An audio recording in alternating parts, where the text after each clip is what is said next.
For more than 100 centuries, the Emperor has sat immobile on the golden throne of Earth.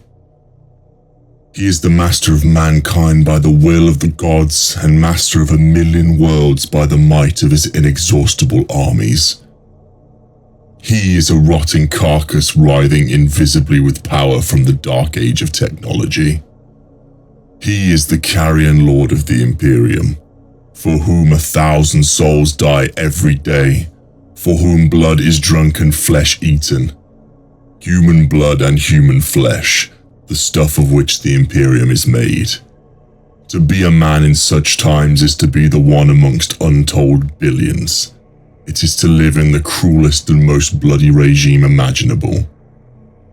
This is a tale of those times.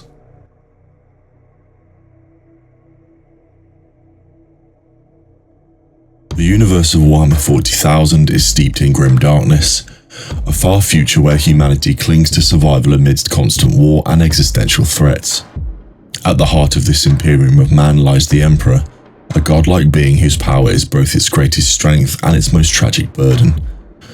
While revered as a deity by trillions, the Emperor's true nature and, more importantly, his grand plan for humanity remains shrouded in mystery and fiercely debated among scholars and fans alike. This video delves deep into the available lore, exploring the potential details of the Emperor's vision and examining the evidence that supports different interpretations of his ultimate goals. Greetings all, I'm your guide, the Archivist. Today I'll dive into what the Emperor's grand plan for humanity truly could be. Before we begin, please make sure to like the like and subscribe waypoints, or join to become an acolyte down below, so that more people can learn from the archives. To understand the Emperor's plan, one must first understand his origins and motivations. Born in Anatolia millennia before the age of technology, the Emperor was a perpetual, a being capable of resurrection.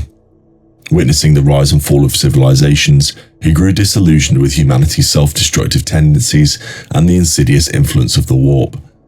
He recognized the inherent potential within humanity, a potential he believed could only be unlocked through unification and guidance. Before the Age of Strife, the Emperor worked in the shadows, subtly influencing events and guiding humanity towards progress. He accumulated knowledge and power, preparing for the moment where he would openly reveal himself and take control. This moment came at the dawn of the Age of Technology, where the warp storms had isolated terror began to subside. The Emperor emerged as a charismatic leader, uniting the warring factions of terror under his banner and initiating the Great Crusade. The Great Crusade was the first visible manifestation of the Emperor's grand plan, the reunification of humanity under a single banner and the conquest of the galaxy. The Emperor envisioned a future where humanity, united and technologically advanced, would dominate the stars, free from the influence of chaos and the threat of extinction. This conquest was not merely about territorial expansion, it was about reclaiming lost knowledge, securing vital resources, and eradicating threats to human civilization. Central to the Emperor's vision was the suppression of religion and superstition. He saw belief in gods and the reliance on faith as weaknesses that could be exploited by the forces of chaos. He believed that humanity's salvation lay in reason, science, and self-reliance. This anti-religious stance, while seemingly contradictory given his own deification in the 41st millennium, was a calculated move to protect humanity from the predations of the warp. He sought to build a purely secular society, one where the focus was on technological advancement and rational thought, thus starving the chaos gods of the psychic energy they needed to thrive. The creation of the Primarchs was arguably the most ambitious and crucial element of the Emperor's plan. These genetically engineered super soldiers were designed to be the leaders of the Space Marine Legions, the vanguard of the Great Crusade. Each Primarch possessed unique abilities and personal traits, reflecting different aspects of the Emperor's own character. They were intended to be more than just warriors. They were meant to be philosopher kings, guiding humanity towards a golden age of enlightenment and progress. The Emperor invested a significant amount of his own essence into their creation, forging a psychic link that would bind them to him and ensure their loyalty. However, the forces of chaos intervened, scattering the infant Primarchs across the galaxy. This act of sabotage had devastating consequences, exposing the Primarchs to alien cultures and environments that shaped their destinies in ways the Emperor had not foreseen. Some, like Guilliman and Drogo Dorn, remained loyal to the Emperor's vision, while others like Perturabo and Mortarion harboured resentment and bitterness. The most tragic case of that was Horus, the Emperor's favoured son, who fell to the temptations of chaos and instigated the Horus Heresy. The Horus Heresy shattered the Emperor's grand plan, plunging the galaxy into a bloody civil war that nearly destroyed the Imperium of Man.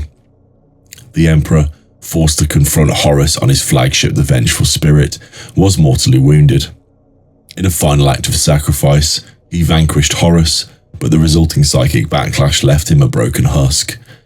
He was interned within the Golden Throne, a life support system that sustains his existence and allows him to project his psychic power across the galaxy. In the aftermath of the heresy, the Emperor's grand plan seemingly lay in ruins. The Imperium, crippled and fractured, devolved into a stagnant theocratic regime far removed from the Emperor's original vision.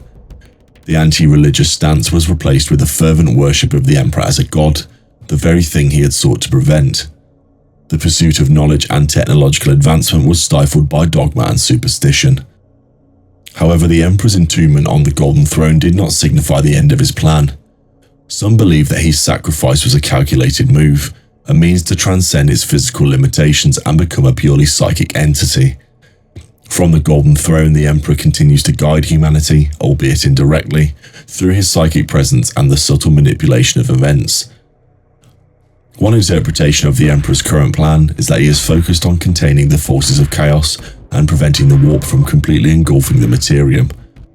His psychic power serves as a beacon, warding off the worst excesses of the warp and guiding navigators through the treacherous currents of the Immaterium. He sacrifices countless psykers daily to maintain the Astronomicon, the psychic lighthouse that allows interstellar travel within the Imperium. Another interpretation suggests that the Emperor is working towards a more long-term goal, the evolution of humanity into a purely psychic race. By guiding humanity through periods of intense conflict and tribulation, he is forcing them to develop their psychic potential, slowly transforming them into beings capable of resisting the influence of chaos.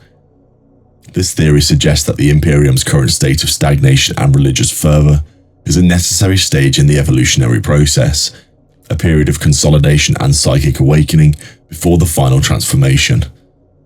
The details of this transformation remain unclear, but it is theorized it would involve the creation of a new psychic race, immune to chaos that would inherit the galaxy. The return of Roboute Guilliman, the Primarch of the Ultramarines, has added another layer of complexity to the understanding of the Emperor's plan. Guilliman, resurrected by the power of the tech priest Belisarius Cawl, has taken on the role of Lord Commander of the Imperium, attempting to reform the Imperium and steer it back towards the Emperor's original vision. Some believe that Guilliman's resurrection was part of the Emperor's plan, a new way to inject some leadership and direction into the stagnant Imperium. However, the Emperor's silence on the matter leaves room for doubt and raises questions about the true nature of his involvement. Ultimately, the true nature of the Emperor's grand plan remains a mystery, shrouded in ambiguity and open to interpretation. The available details paint a complex and contradictory picture, leaving us wondering whether he is a benevolent savior or a ruthless manipulator, sacrificing humanity for his own inscrutable goals. Perhaps the truth lies somewhere in between, a reflection of the grim and morally ambiguous reality of the Warhammer 40k verse. The only certainty is that the Emperor's influence continues to shape the destiny of humanity, even from beyond the veil of the Golden Throne. The future will reveal if his sacrifices were worth the price. And so I have now covered the content for this video, but if there's anything that has been missed, please share them in the comments down below. If you enjoyed this content, please remember to like the like and subscribe waypoints, or join to become an acolyte down below, so that more people can learn from the archives. In the grim dark of the far future, there is only war.